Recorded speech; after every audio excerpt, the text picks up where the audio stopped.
Pernah dengar nggak Bapak Ibu? Katanya di neraka itu kebanyakan perempuan. Langsung percaya? Langsung percaya? Nah itu. Karena kita ngaji selama ini ya di pikiran yang terbatas. Belum bisa melampaui kecerdasan yang melampaui pikiran. Nih saya kasih tahu bagi semuanya. Coba ulangi lagi. Tadi laki-laki simbol dari rohani. Perempuan simbol dari jasmani. Yang akan masuk neraka adalah kebanyakan perempuan. Maksudnya siapapun yang dalam kehidupannya mengutamakan urusan jasmani, ya pasti neraka. Masuk akal? Masuk akal? Coba kalian utamakan aja urusan jasmani. Betul nggak? Makan berlebihan. Kan jasmani. Walaupun sudah kenyang, sayang, mubadir, kan gitu. Kan sakit. Betul nggak? Coba. Silahkan bermain-main sepuasnya dengan urusan jasmani tanpa kontrol rohani. Ya neraka. Sesungguhnya awal agama itu adalah makrifatullah, mengenal Allah. Yakin semua makhluk hidup di semesta ini senantiasa hidup berbahagia, baik yang kelihatan maupun yang tidak kelihatan, di setiap ruang dan waktu, di semua tingkatan. Yakinkan mereka semua bebas dari segala bentuk penderitaan. Kita semua yang masih diberi hari baru hari ini, mari selalu bertekad di setiap bangun pagi, agar kita selalu menjadi sumber cinta, sumber sukacita, sumber keberkahan, sumber cahaya bagi semua makhluk, dimanapun mereka berada. Segala puji hanya milik Allah, Sang Kehadiran, Sang Keberadaan, yang senantiasa menumpahkan cinta kasih-Nya pada semua makhluk tanpa batas. Kita bisa datang di tempat ini merupakan sebuah kemewahan. Kita bisa mandi tadi pagi, bisa mengangkat gayung, bisa menggunakan sabun, bisa gosok gigi, merasakan nikmatnya semua santapan pagi. Wah, tidak terhitung ya. Begitu besar cinta kasih-Nya Allah kepada kita. Dan kita tidak akan merasakan semua itu kalau kita sudah berhenti bernafas. Makanya tidak ada yang lebih mewah dari nafas. Orang bisa beli rumah sakit, tapi belum tentu bisa beli nafas. Dan sudah pasti tidak bisa beli. Tapi banyak manusia yang merasa seolah-olah hari ini tidak berkecukupan, tidak berkelimpahan. Merasa terus kekurangan. Itu karena terlalu bising pikirannya, sehingga tidak menemukan keheningan untuk selalu bersyukur atas semua cinta kasih Allah. Allah tidak pernah meninggalkan kita sedetik pun. Bahkan Dia tidak pernah tidur, tidak pernah ngantuk, senantiasa menemani kita, membersamai kita. Senantiasa memenuhi semua kebutuhan-kebutuhan kita. Ingat ya, yang dipenuhi Allah bukan keinginan-keinginan kita, tapi kebutuhan-kebutuhan kita. Karena apa yang kita inginkan belum tentu yang kita butuhkan. Yang kita inginkan belum tentu yang terbaik bagi kita. Percayalah pada kebijaksanaannya, percayalah kepada cinta kasih-Nya, percayalah kepada kemahatauannya.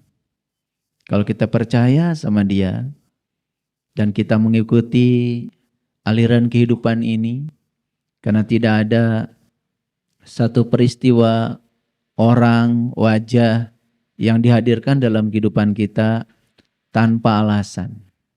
Semua hadir punya alasan. Semua yang dihadirkan semesta pasti membawa pesan buat kita. Orang, kejadian, peristiwa yang datang kepada kita diutus oleh semesta untuk menyampaikan pesan.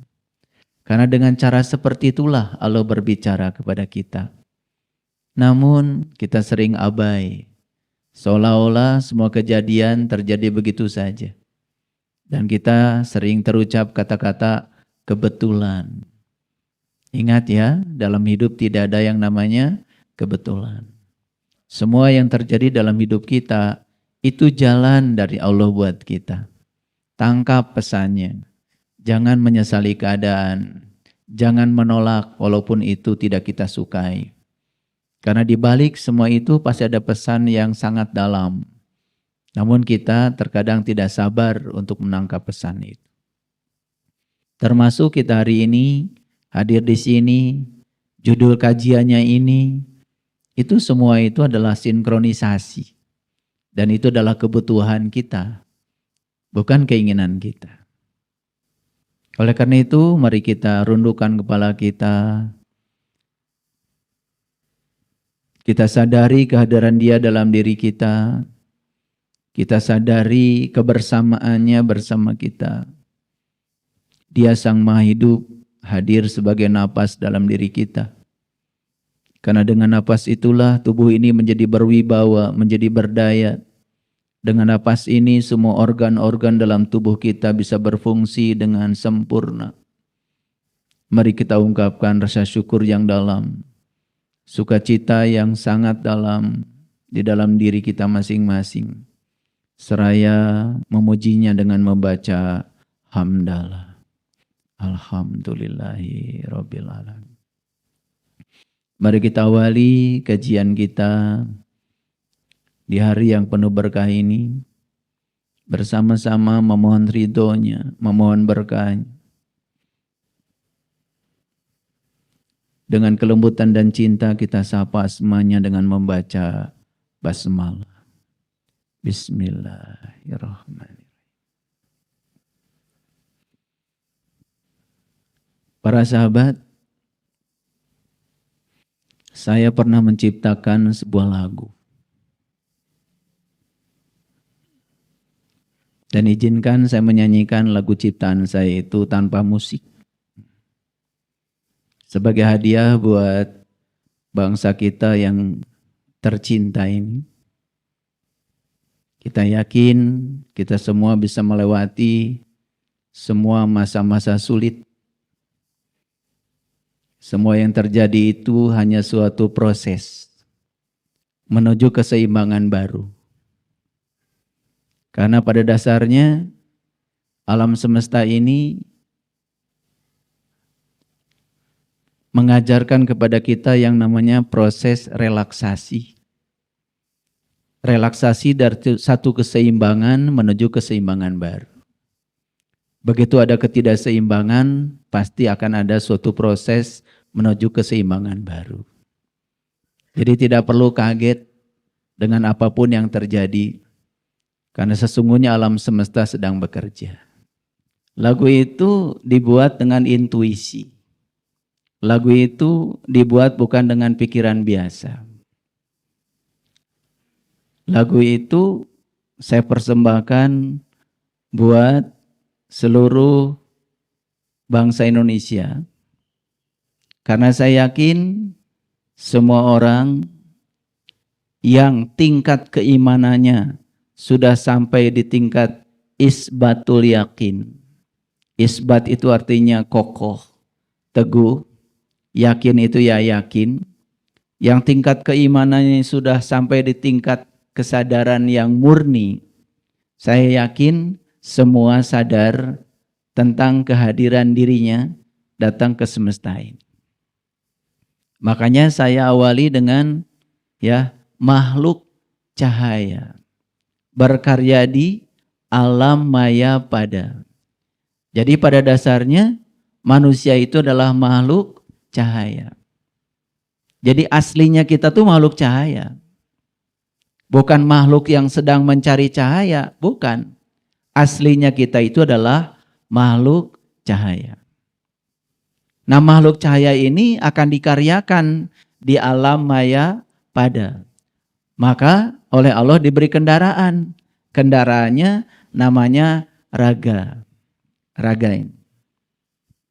Makanya cucu saya beri nama Raga.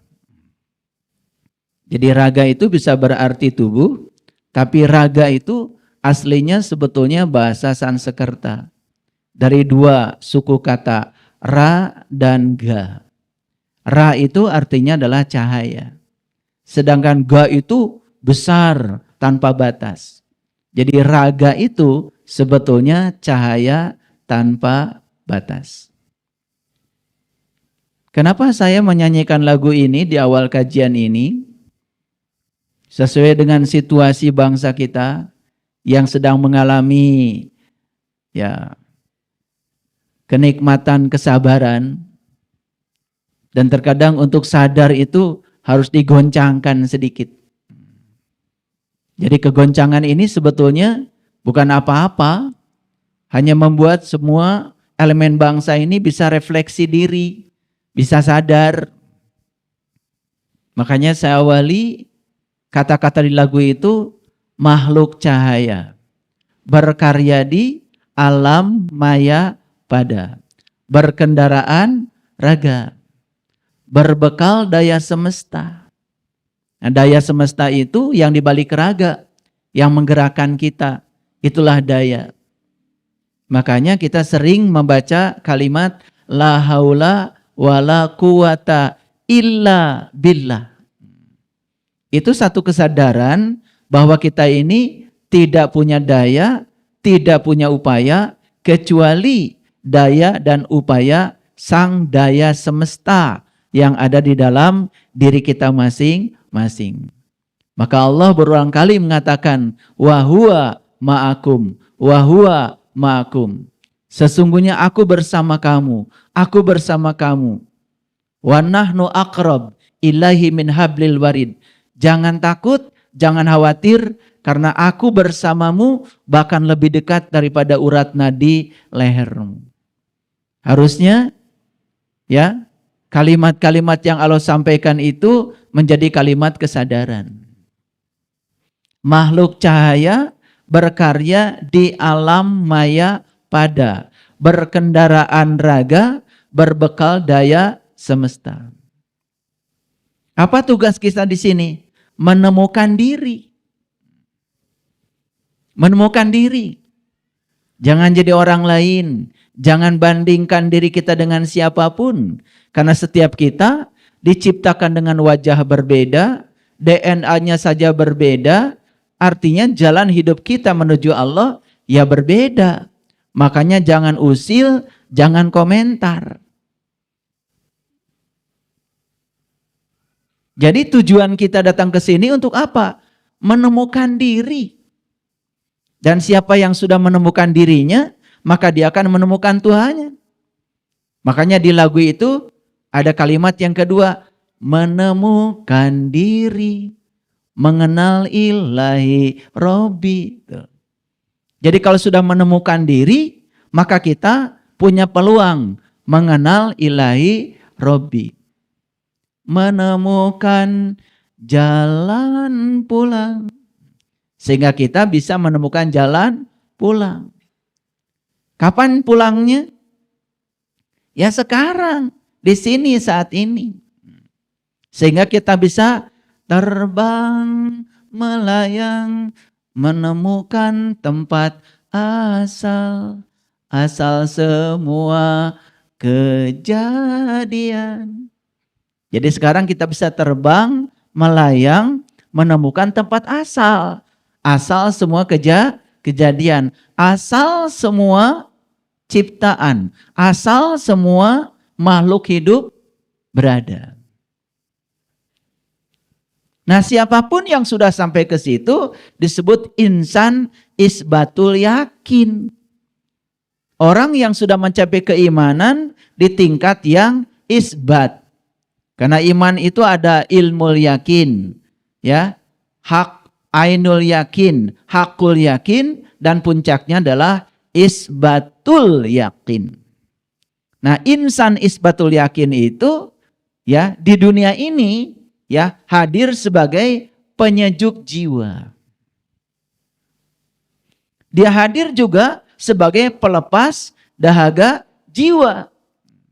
Dia hadir dalam kehidupan ini untuk beri napas bagi semesta. Ini semesta ini sekarang sedang sesak napas. Sedang sesak napas. Makanya karena sesak napas, semua orang jadi gampang tersinggung, gampang marah, gampang terprovokasi, nyaris tidak punya kesadaran. Dan insan isbatul yakin itu tugas yang terakhir datang ke semesta ini, karena dia sebagai makhluk cahaya, maka dia harus menjadi penerang bagi kegelapan jiwa. Bukan menambah kegelapan yang sudah ada.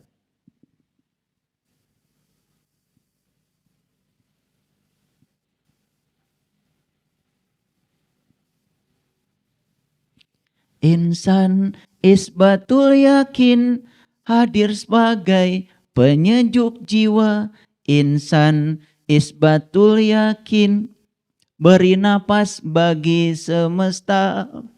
Insan isbatul yakin sebagai penyejuk dahaga jiwa. Insan isbatul yakin penerang bagi kegelapan jiwa. Nah, kalau ingin hafal lagu itu sudah saya upload di YouTube itu.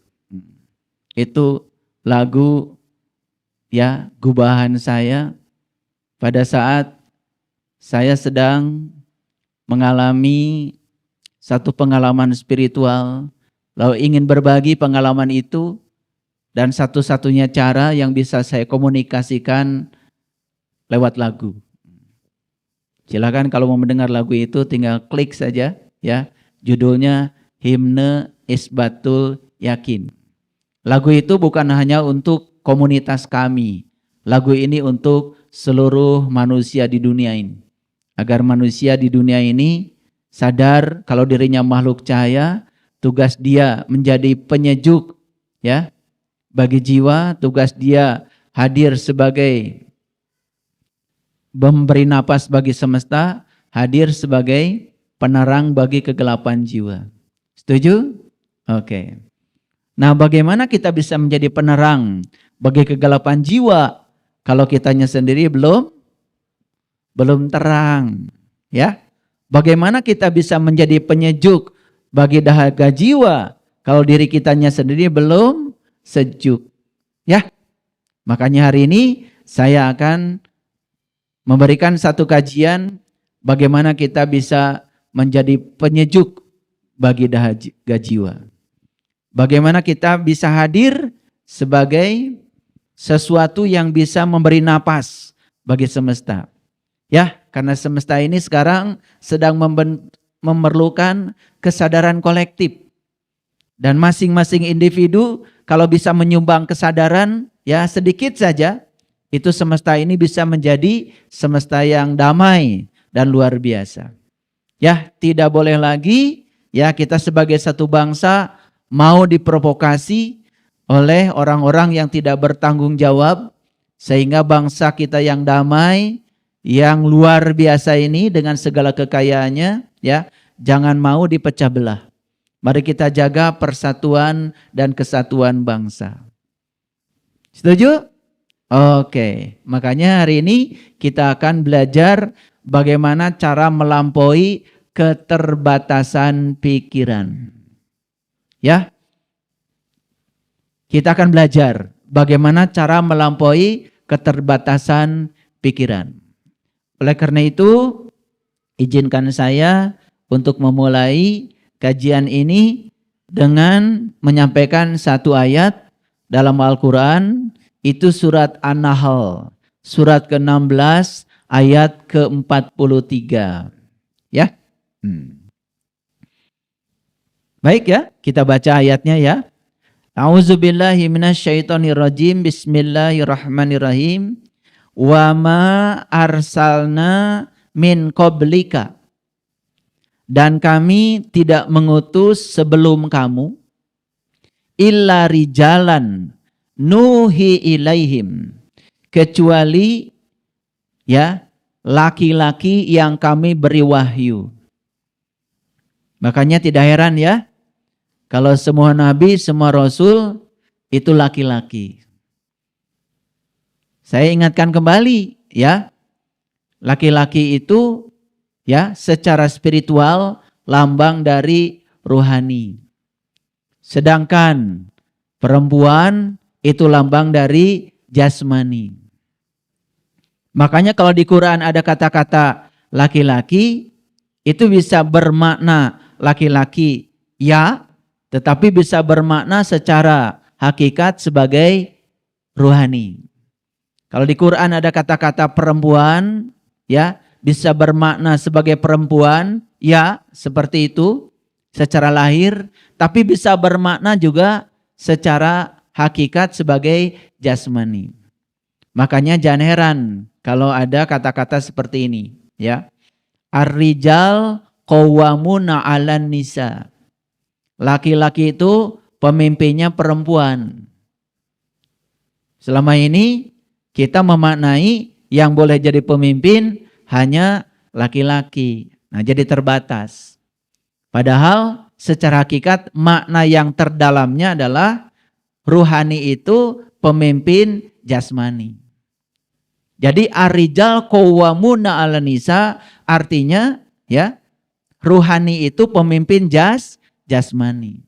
Ini jasmani ini akan selamat, jasmani ini akan berkelimpahan, jasmani ini akan sehat, jasmani ini akan berkecukupan kalau ruhani yang ada dalam diri kita sudah bisa menjadi pemimpin. Gitu maksudnya. Paham ya? Jadi boleh enggak ibu-ibu jadi pemimpin? Boleh. Asal ruhaninya sudah bisa memimpin jasmaninya. Boleh enggak bapak-bapak jadi pemimpin? Boleh. Asal ruhaninya sudah bisa memimpin jasmaninya.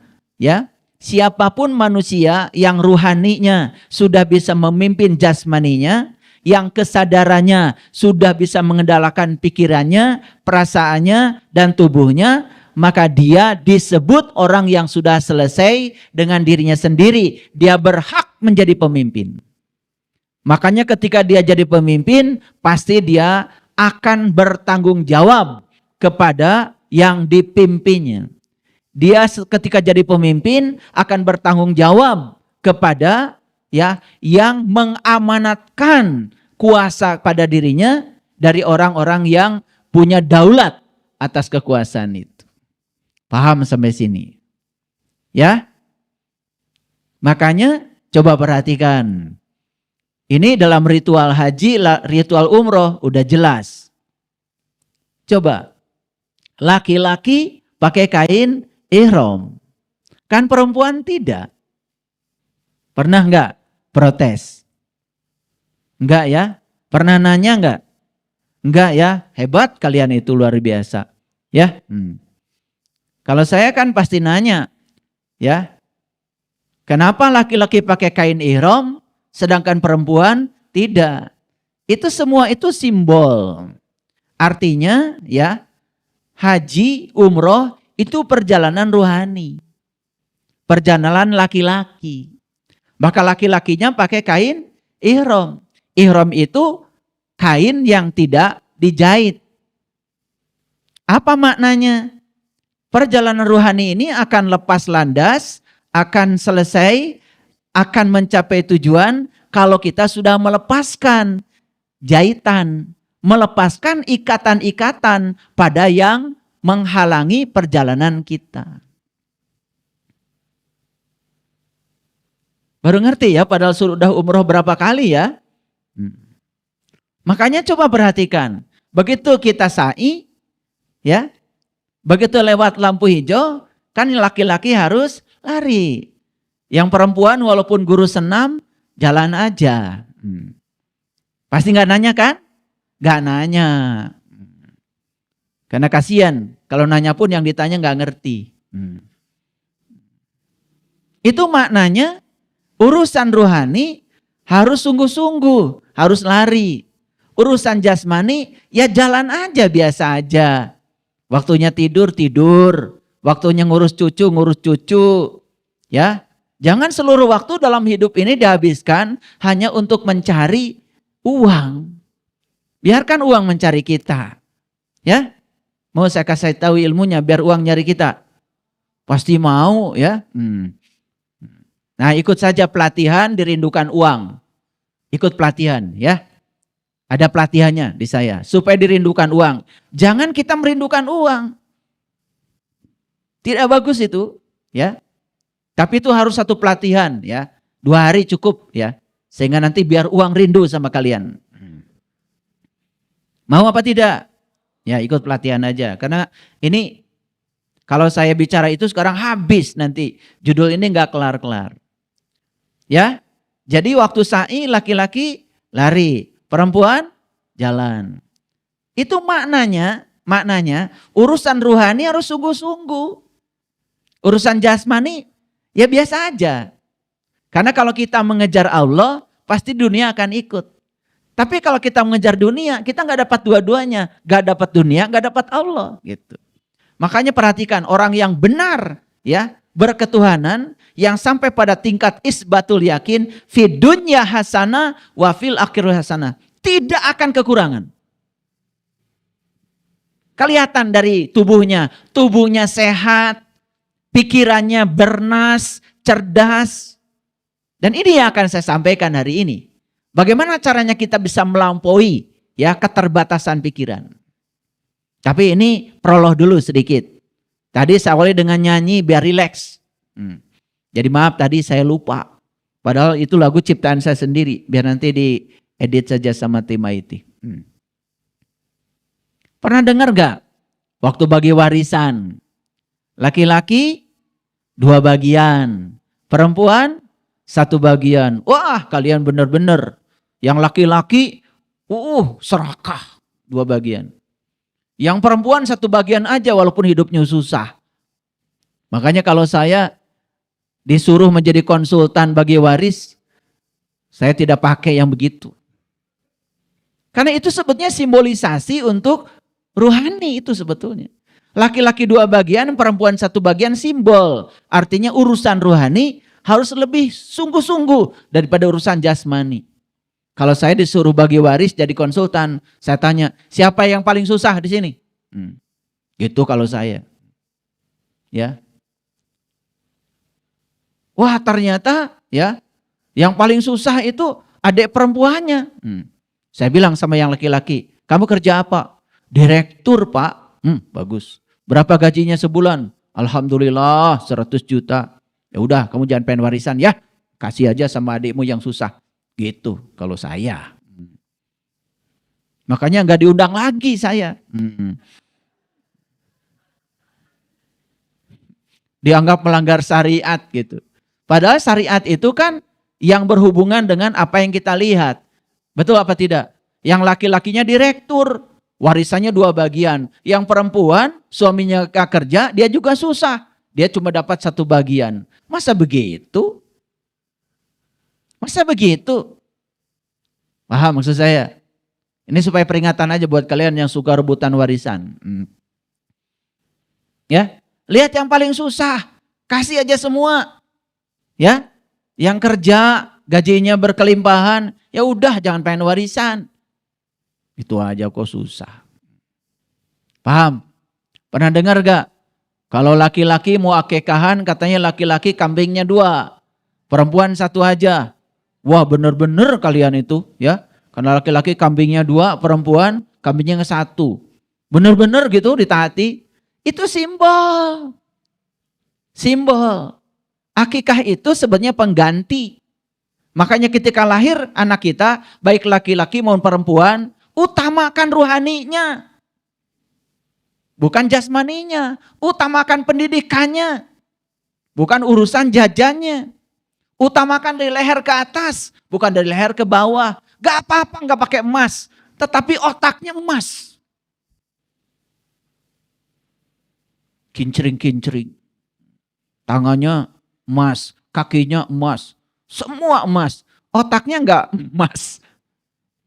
Tidak punya masa depan. Paham maksudnya? Nah, pernah dengar nggak Bapak Ibu? Katanya di neraka itu kebanyakan perempuan. Langsung percaya? Langsung percaya? Nah itu. Karena kita ngaji selama ini ya di pikiran yang terbatas. Belum bisa melampaui kecerdasan yang melampaui pikiran. Nih saya kasih tahu bagi semuanya. Coba ulangi lagi. Tadi laki-laki simbol dari rohani. Perempuan simbol dari jasmani. Yang akan masuk neraka adalah kebanyakan perempuan. Maksudnya siapapun yang dalam kehidupannya mengutamakan urusan jasmani, ya pasti neraka. Masuk akal? Masuk akal? Coba kalian utamakan aja urusan jasmani. Betul nggak? Makan berlebihan. Kan jasmani. Walaupun sudah kenyang, sayang, mubadir, kan gitu. Kan sakit. Betul nggak? Coba. Silahkan bermain-main sepuasnya dengan urusan jasmani tanpa kontrol rohani. Ya neraka. Ada orang yang hartanya banyak, berkelimpahan. Tapi dia sangat terikat dengan yang jasmani itu. Yang namanya harta tadi. Dia takut kehilangan. Betul nggak? Takut berkurang. Pelitnya auzubillah.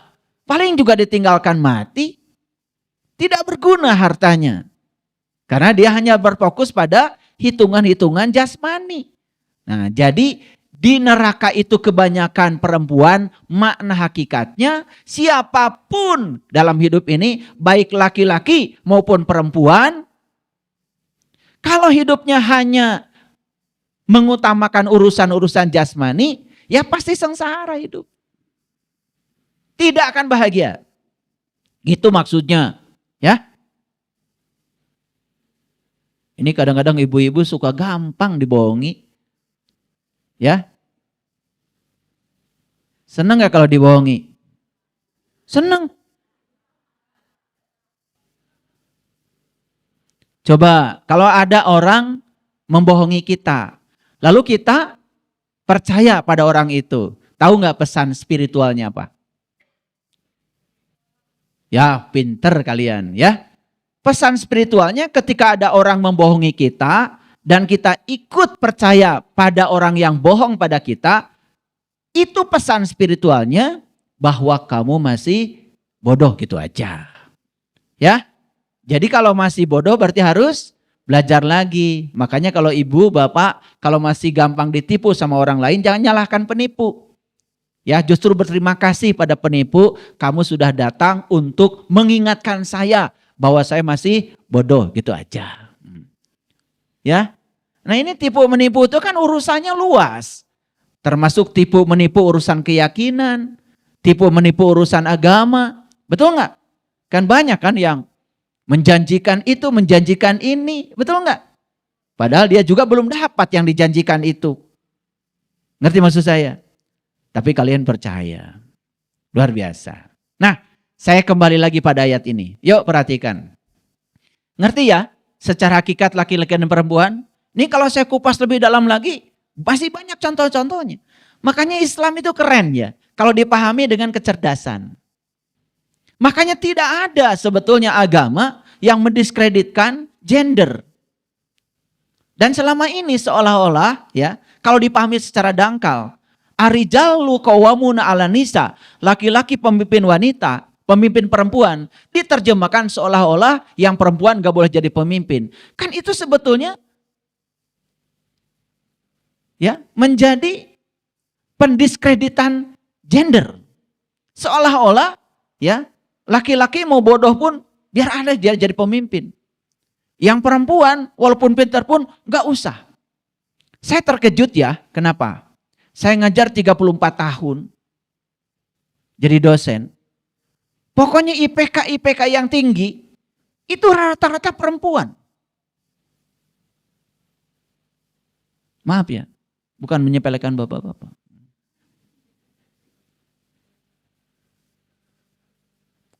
Itu fakta. Makanya saya juga kaget.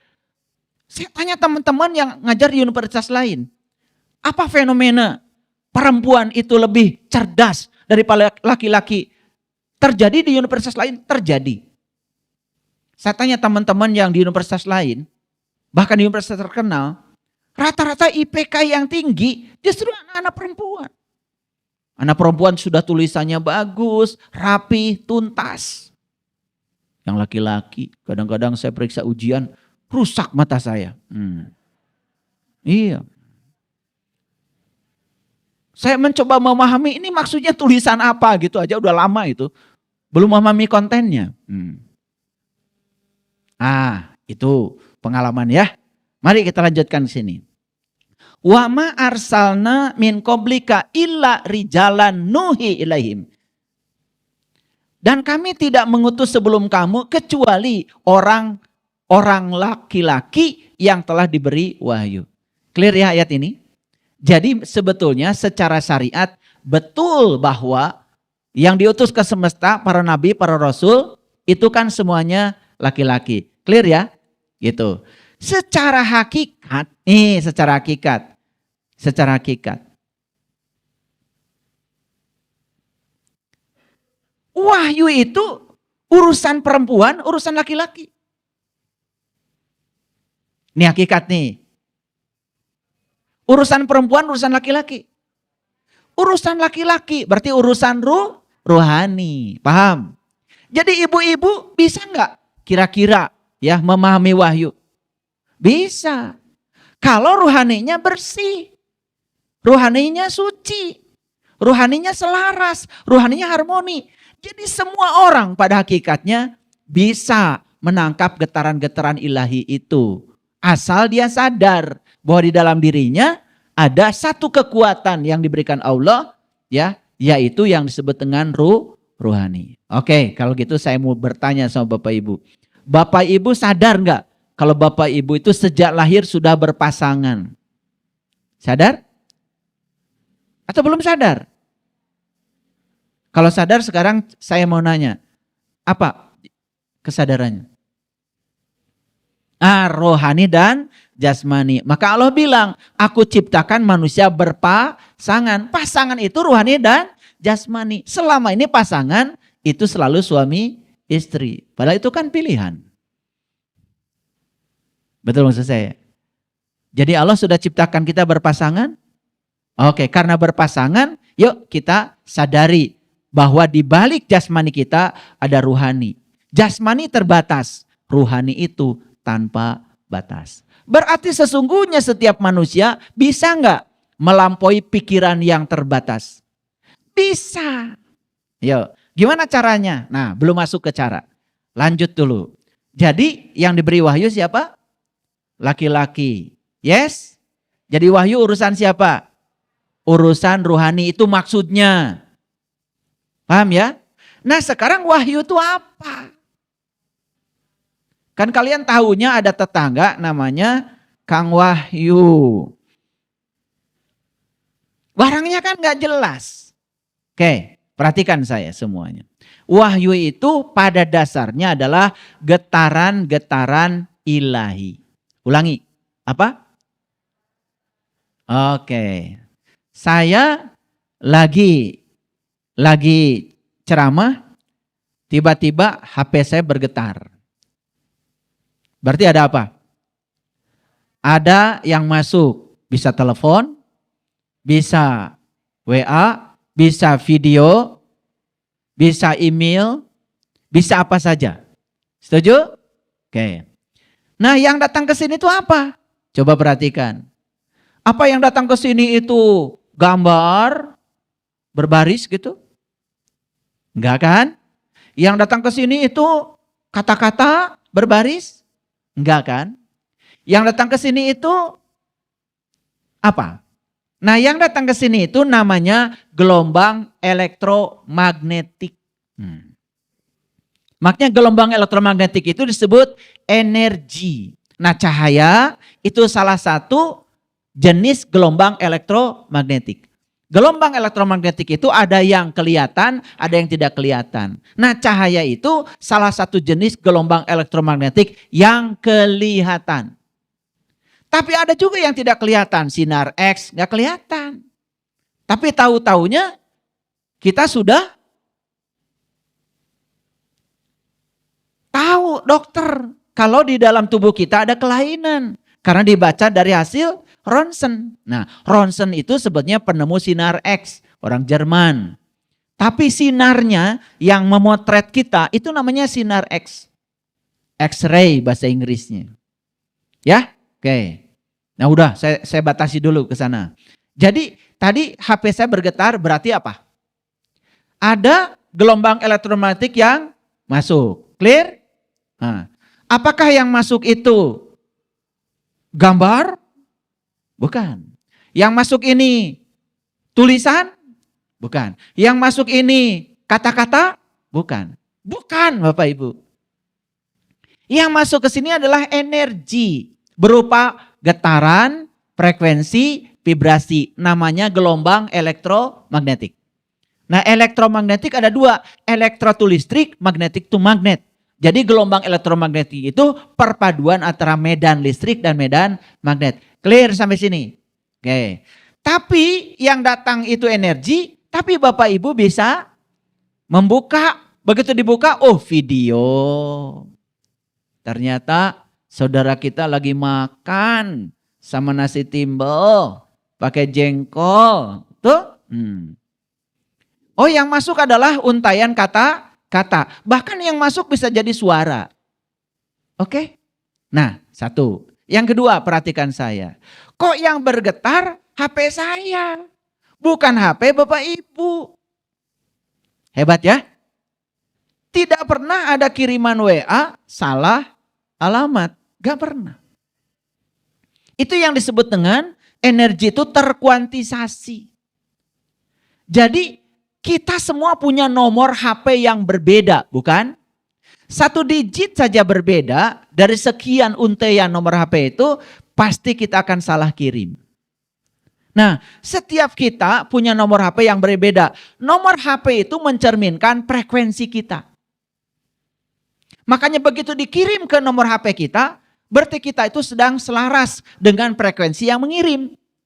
Makanya yang mengirim dengan yang dikirim terjadilah keselarasan frekuensi. Akibatnya apa? Video, tulisan, kata-kata yang dikirim tidak nyasar ke tempat lain.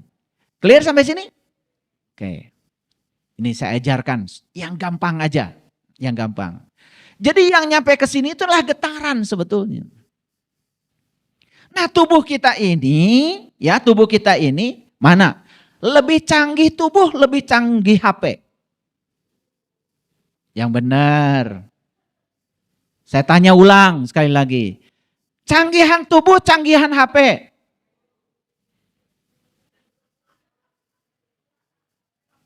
Kok kalian ragu-ragu? Coba yang di rumah gimana? Canggihan tubuh, canggihan HP.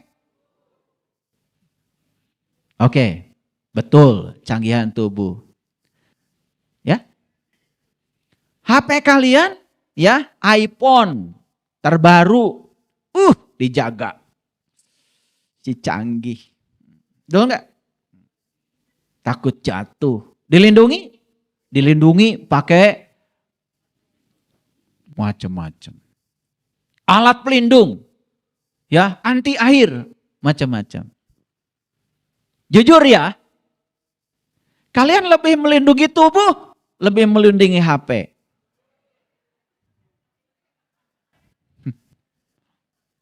Ini saya mau jelaskan bahwa tubuh kita ini lebih canggih.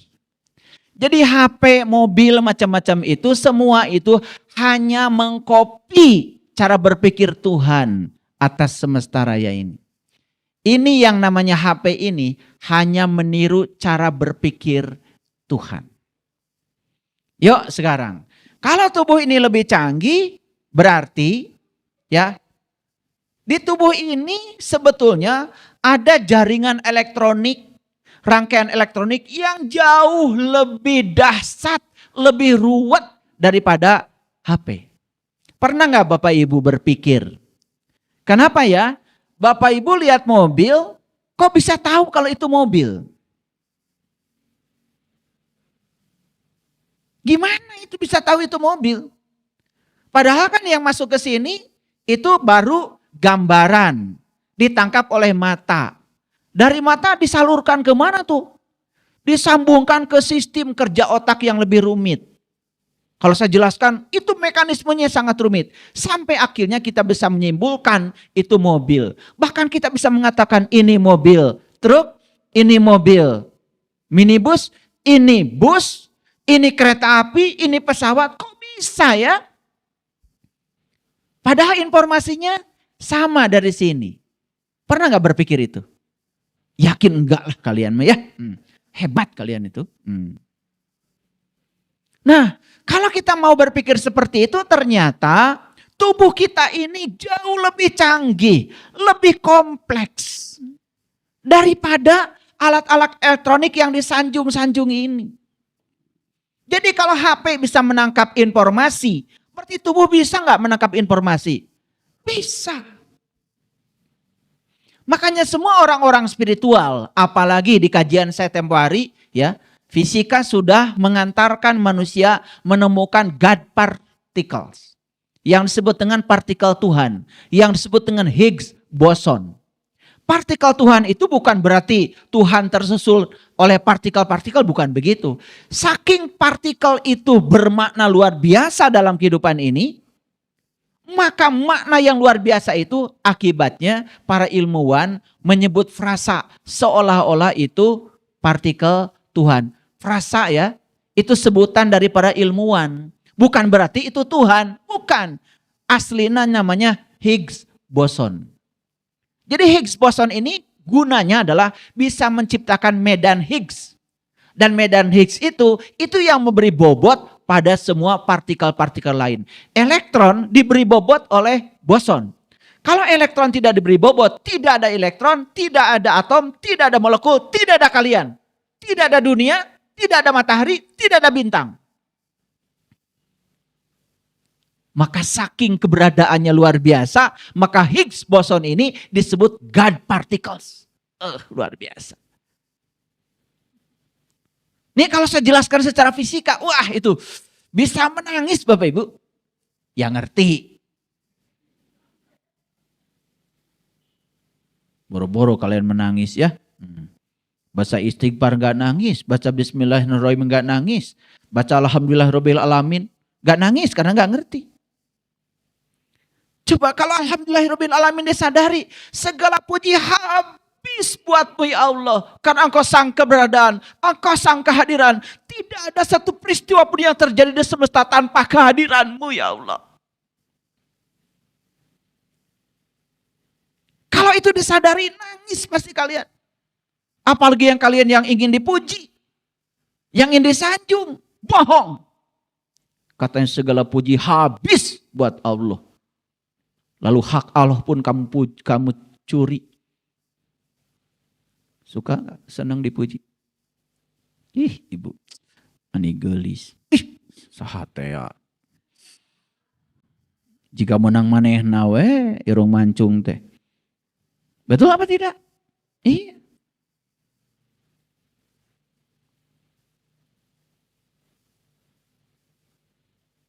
Karena semua yang kita lakukan tanpa kesadaran, akibatnya apa? Akibatnya kita tidak merasakan getaran itu. Kalian baca Allahu Akbar kabiro, walhamdulillahi kasiro, wa subhanallahi bukrata wa asila. Gak nangis. Pada Allah yang maha besar dengan segala kebesarannya. Segala puji hanya milikmu ya Allah.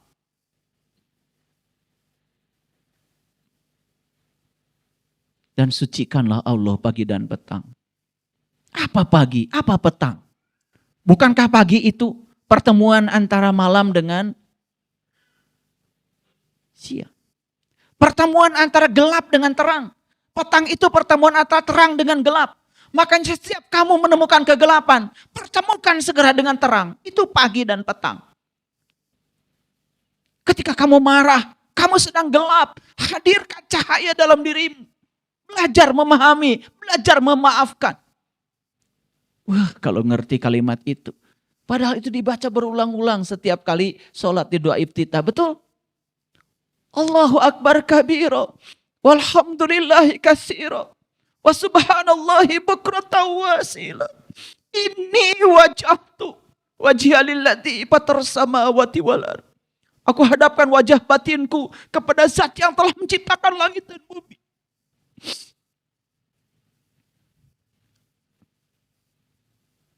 Gak ada air mata di situ. Kering kerontang.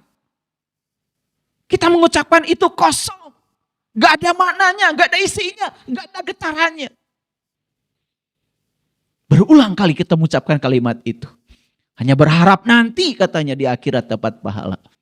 Padahal sholat itu bukan urusan pahala. Sholat itu urusan akhlak. Saya baca dalam Al-Quran. Sholat itu adalah sarana, alat. Supaya kamu terbebas dari perbuatan keji dan munkar. Gak ada kaitan dengan urusan pahala. Malah tujuan sholat jadi pahala. Pahala, udah ngerti. Pahala juga tidak tahu. Apa itu pahala?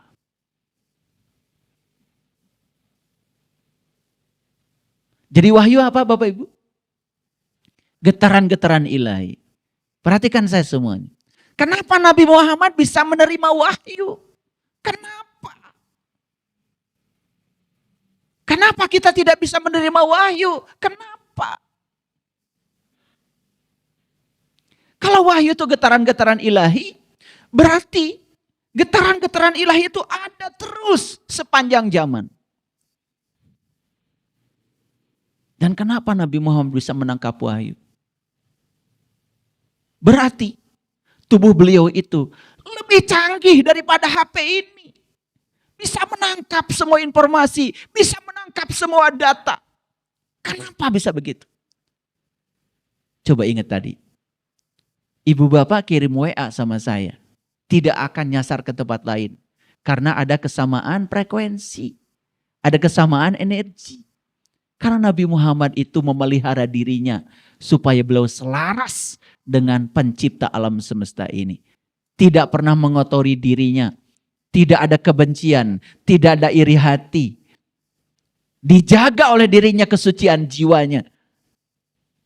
Laki-laki sejati dalam dirinya. Dijaga itu. Maka beliau bisa resonansi dengan getaran-getaran ilahi. Maka bisa menangkap wahyu. Jadi tadi saya bilang, yang datang ke HP kita ini kan energi. Kan tidak pernah Bapak Ibu melihat ada gambar gitu berderet-deret. Lagi ngobrol, tiba-tiba ada orang kirim video. Tiba-tiba jengkol, nasi timbal gitu. Ada kelihatan? Kan tidak. Yang datang energi. Di balik energi itu ada informasi. Informasi itu bisa kata-kata, bisa tulisan, bisa gambar, bisa apa saja. Seperti itu sebetulnya mekanisme para nabi, para rasul menangkap wahyu. Yang ditangkap adalah getaran-getaran ilahi. Nah setelah ditangkap informasinya, itulah yang disampaikan kepada kita. Hasil tangkapannya disampaikan kepada kita. Setelah disampaikan kepada kita, lalu muncullah ada huruf-huruf. Betul? Ada rangkaian kata-kata. Nah sekarang kita mencoba memahaminya lewat kata-kata. Apa yang terjadi? Timbullah jadi salah persepsi. Harusnya kita semua tahu bagaimana asal usul itu wahyu. Makanya para bijak mengatakan ya, malam yazuk lam ya'rib, yang tidak mengalami tidak akan paham. Makanya untuk bisa memahami rangkaian kata-kata yang sudah sampai kepada kita itu syaratnya cuma satu, kita harus bisa mengalami bagaimana getaran-getaran itu nyampai kepada kita. Berarti kita harus menjadi receiver untuk bisa menangkap getaran-getaran itu. Kalau itu yang terjadi, tidak ada lagi beda paham. Dan itu yang akan menyatukan, itu yang disebut dengan habel. Makanya wa'tasimu bihablillahi jami'a. Kita semua ketika mendapatkan kata-kata, rangkaian kata-kata, rangkaian kalimat yang berasal dari wahyu, tidak akan salah tafsir. Tidak akan beda tafsir. Semuanya akan sama. Karena yang nyampe kepada kita, getarannya, energinya. Bayangkan ya, kita mencoba ingin memahami rangkaian kata-kata dengan mencoba menafsirkan kata-kata itu. Setiap orang akan menafsirkan kata-kata dengan tafsir yang berbeda. Akhirnya kita jadi pusing belajar agama. Betul nggak? Karena kita tidak tahu asal muasalnya. Nah, makanya perhatikan kalimat ini. Dan kami tidak mengutus sebelum kamu kecuali orang-orang laki-laki yang kami beri wahyu. Clear? Berarti para nabi, para rasul itu lebih canggih kan? Bisa menangkap. Kalau para nabi, para rasul canggih, saya mau nanya, Bapak Ibu semuanya canggih? Canggih. Buatan Allah? Buatan Allah. Loh kok nggak canggih ya sekarang? Betul nggak? Ya, kadang-kadang lemot. Kenapa? Karena di sini sudah banyak hijab, sudah banyak kotoran yang menghalangi. Apa Bapak Ibu tidak mau mengembalikan Bapak Ibu ya menjadi otentik kembali sehingga Bapak Ibu bisa menangkap getaran itu dengan tajam, bisa ada ilmunya. Dan ini saya menyampaikan sesuatu bukan apa kata orang, tapi saya mengalami sendiri. Ternyata kita bisa memiliki kecerdasan yang melampaui pikiran orang biasa. Yuk kita lanjut dulu. Jadi sampai sini paham ya? Kita baca ulang. Dan kami tidak mengutus sebelum kamu kecuali orang laki-laki yang kami beri wahyu. Clear sampai sini? Oke.